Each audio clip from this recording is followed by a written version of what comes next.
Professor Moussaoui, what can you tell us about the current status of the field of psychiatry? The field of psychiatry is progressing, definitely. For us, in a very slow motion, but it is progressing, no doubt. I mean, when I came back to my young age, 40 years ago, psychiatry was extremely different. Even in the past 10 years, what has been done, both from the scientific point of view and from the integration of psychiatry in medicine at large, as well as including other partners from society, there is a definite progress. You just said that the progression has been slow. How do you mean that, and why is that? We want it to go faster. I mean, for all fields, it's the same. We want to see in our lifetime the brilliance for this magnificent profession that is psychiatry. But I mean, we see the improvement, but it doesn't go enough fast, enough far, at least for me. What is the influence of culture on psychopathology? You know, culture is everywhere. It is the matrix. Every single thing happening for an individual belongs to the cultural environment. Sometimes conscious, sometimes unconscious, but it is there consubstantial, I would say, and it impacts everything in beliefs, in behaviors, in reactions, in interests of people,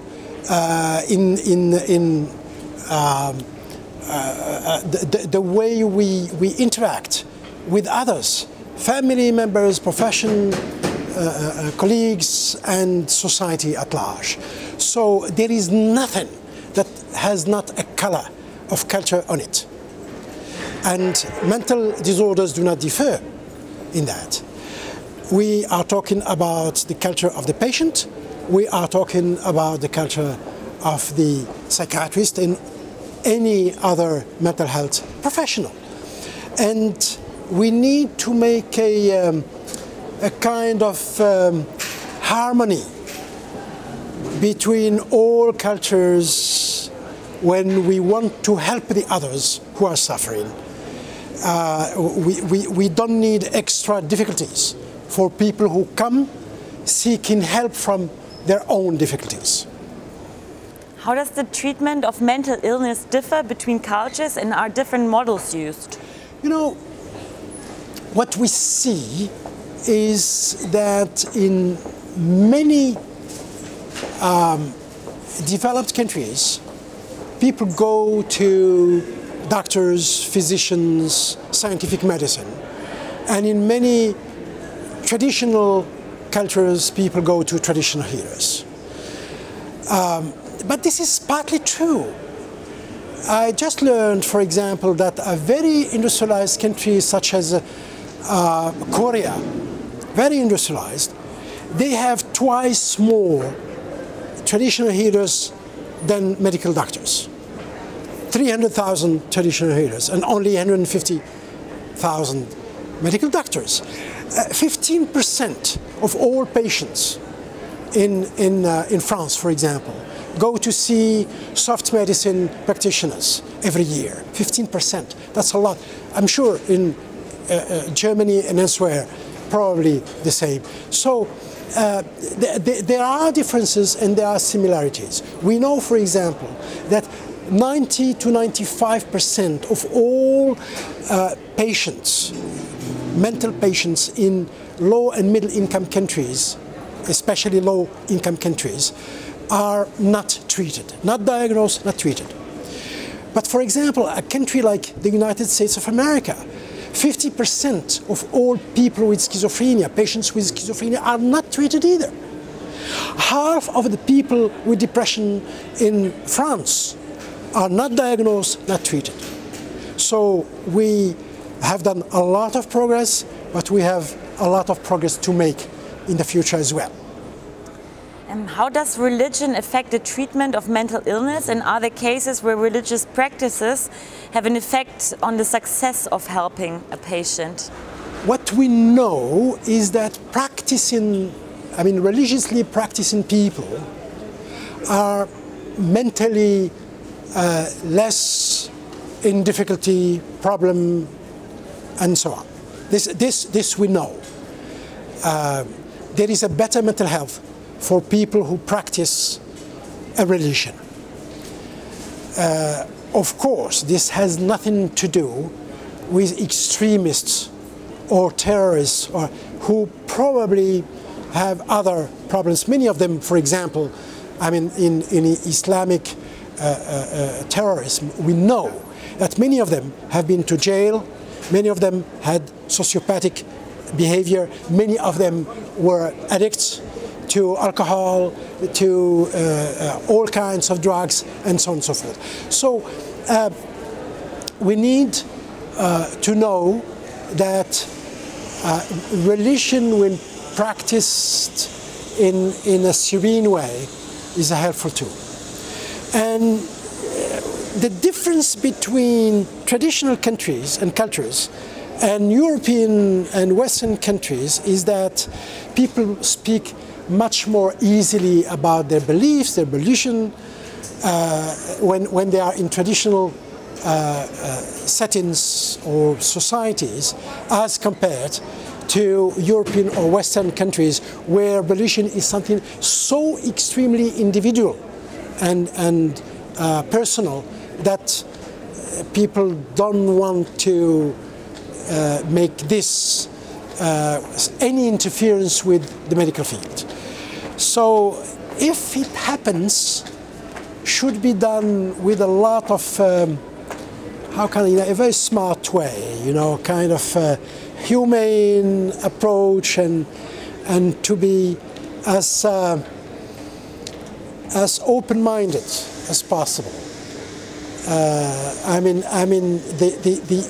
The psychiatrist or the mental health worker, professional, has, when facing the suffering of the patient, has no personal religion. He has only the acceptance of the beliefs of the other and the religion of the other.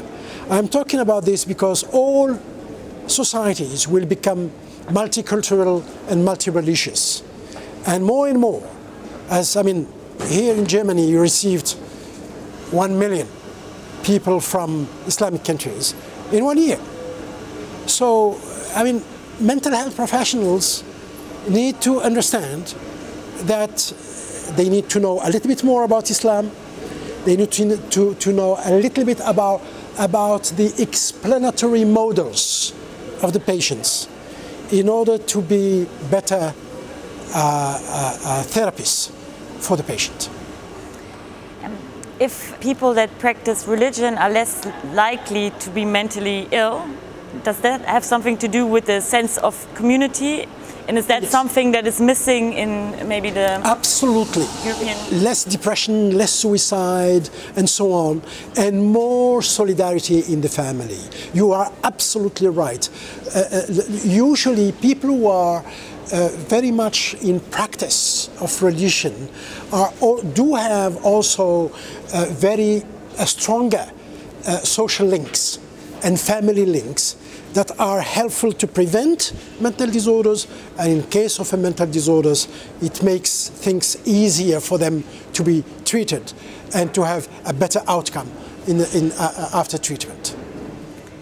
What do you hope to take away from this year's Congress? Are there any fields you're particularly interested in apart from the ones you're speaking? German psychiatry is amazing. DGPPN vitality is extraordinary and becoming more and more the center of European psychiatry. And European psychiatry is, in many aspects, is the center of psychiatry of the world. I mean, from the theoretical point of view, from the research point of view, from the training point of view, and so on and so forth. And the influence of European psychiatry is extremely large. I mean, it disseminated all over the world. And I see this collaboration between DGPPN and the World Psychiatric Association as a very fruitful one. And I'm very happy that this happened here in Berlin, beautiful city. I tell you, I will take something else with me from Berlin.